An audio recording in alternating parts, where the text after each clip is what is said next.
April 20 நமது அனுதின மன்னா ஊழியங்களின் வாழ்த்துக்களுடன் இன்றைய நற்செய்தி. ஆழமான சுகம்.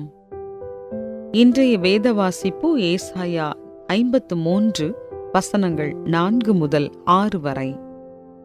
மெய்யாகவே அவர் நம்முடைய பாடுகளை ஏற்றுக்கொண்டு நம்முடைய துக்கங்களை சுமந்தார்.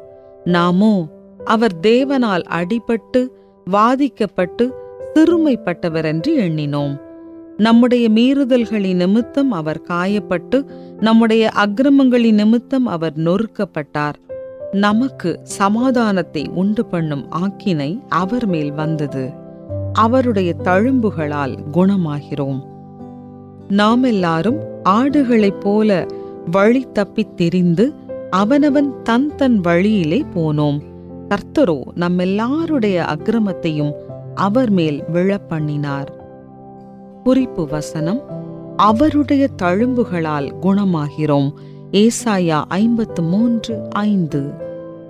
2020 ஈஸ்டர் தினத்தன்று பிரேசிலின் புகழ்பெற்ற கிரைஸ்ட் தி ரிடீமர் மீட்பராகிய கிறிஸ்து என்னும் கிறிஸ்துவின் சிலையில் கிறிஸ்துவுக்கு மருத்துவர் ஆடை உடுத்தப்பட்டிருந்தது. கொரோனா வைரஸ் தொற்று நோயை எதிர்த்து போராடும் பல முன்னணி சுகாதார பணியாளர்களுக்கு அஞ்சலி செலுத்தும் விதமாக அவ்வாறு சித்தரிக்கப்பட்டிருந்தது. இந்த சித்தரிப்பானது இயேசுவே நம்முடைய பரம வைத்தியர் என்பதை நமக்கு நினைவுபடுத்துகிறது. இயேசு இந்த பூமியில் வாழ்ந்த நாட்களில் பல பிணியாளிகளுக்கு சுகம் கொடுத்திருக்கிறார்.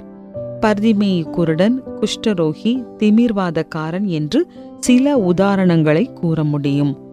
அவரை பின்பற்றி வருகிற மக்கள் மீதான அவருடைய கரிசனையை அவர் அப்பங்களை பெருகச் செய்து அனைவரையும் போஷித்த சம்பவத்தின் மூலம் அறிந்து கொள்ள முடியும். அந்த அற்புதங்கள் அனைத்தும் இயேசுவின் பராக்கிரமத்தையும் ஜனங்கள் மீதான அவருடைய தெய்வீக அன்பையும் வெளிப்படுத்துகிறது.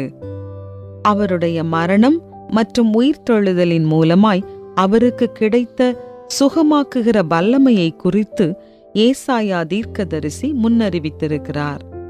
அது நாம் பாவத்தினால் தேவனிடத்திலிருந்து முற்றிலுமாய் பிரிக்கப்பட்ட சூழ்நிலையின் மத்தியிலும் அவருடைய தழும்புகளால் குணமாகிறோம் என்பதே. இயேசு நம்முடைய அனைத்து சரீர சுகவீனங்களையும் சுகமாக்கவில்லை எனினும் தேவனோடு உறவு கொள்ளும் நம்முடைய தேவையை அவர் பூர்த்தி செய்கிறவராய் இருக்கிறார். தேவனுடைய ஆச்சரியமான சுகத்தை எப்போது பெற்றிருக்கிறீர்கள்? இயேசுவின் பலியின் மூலம் குணமாக்கப்பட்ட உங்களின் உறவு உங்கள் சரீர பலவீனங்களை தாங்குவதற்கு எவ்வாறு உதவுகிறது? இயேசுவே, என்னுடைய ஆவிக்குரிய பலவீனங்களை உம்முடைய தியாகமான பலியின் மூலம் சுகமாக்கியதற்காய் உமக்கு நன்றி. என்னுடைய சரீர பலவீனங்களுக்கு மத்தியிலும் உம்மை நம்புவதற்கு எனக்கு உதவி செய்யும். ஆமென்.